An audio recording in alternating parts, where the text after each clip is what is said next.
You know, when you see a major real estate company announce a new leader, it's easy to just see a new name and a new face. But lately, these changes are telling a much deeper story about where the industry is headed. So what's really going on behind these fancy executive announcements? Let's dive in and decode it.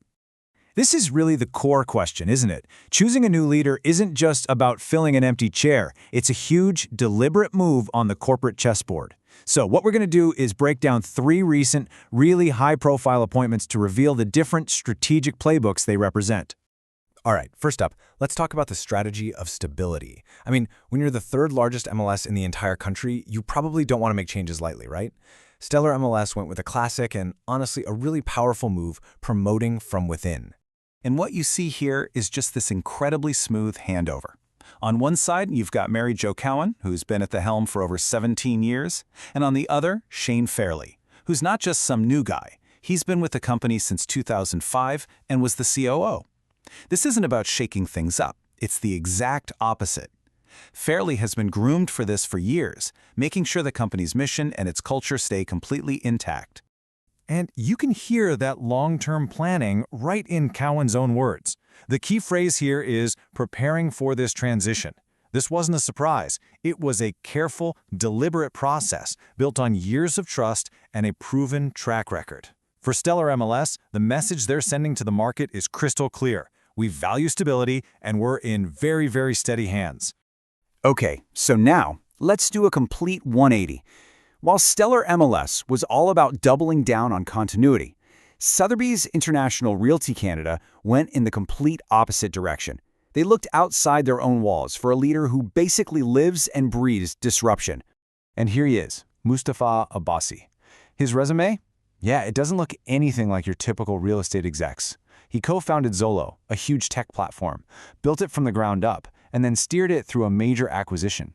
That's the journey of a tech entrepreneur, not a corporate insider. And that is exactly what Sotheby's was looking for.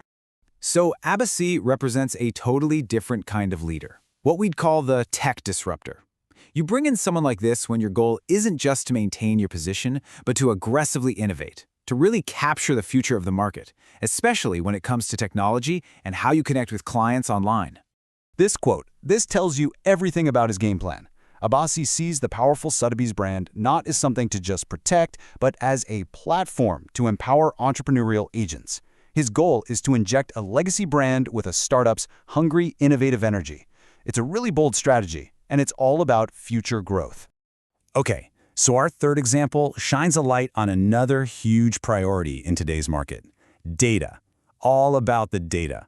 The property info and analytics company Cortality made a super strategic move, not for a new CEO, but for its board, bringing in a heavyweight expert to guide their entire high-level strategy. Just look at Wayne Peacock's background here. The man's experience is just wow. He's the former CEO of a massive financial institution, USAA, and has 36 years of experience across pretty much every part of the industry you can imagine, from insurance and banking to risk and technology. This appointment isn't about running the day-to-day. It's about getting that 30,000-foot view from someone who has seen it all. And the CEO of Cortality, Patrick Dodd, he lays it out perfectly. In an age where AI and analytics are totally reshaping the housing market, you need visionaries who can see around the corner. Bringing Peacock on board is a clear signal that Cortality is planting its flag and betting its future on mastering data. So let's pull back for a second.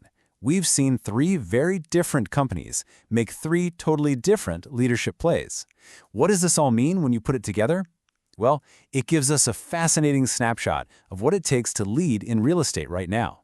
What we're looking at here are 3 clear archetypes. You have the insider, picked for continuity and trust, like we saw at Stellar MLS. Then there's the tech founder, brought in to drive innovation and growth, like at Sotheby's Canada. And finally, the data expert, appointed for that top-level analytics and strategy, like at Cortality. Each one is a calculated response to a very specific need. And that's really the big takeaway, isn't it? There's no single best type of leader anymore. The right choice depends completely on the challenge a company is facing. Is the top priority to steady the ship, to disrupt the whole market, or to win the data arms race?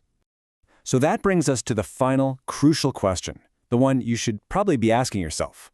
When you look at your own organization, your own team, which of these strategic priorities, continuity, tech innovation, or data mastery, is the most critical for you to succeed right now? Think about it, because the answer might just reveal the kind of leader you need next.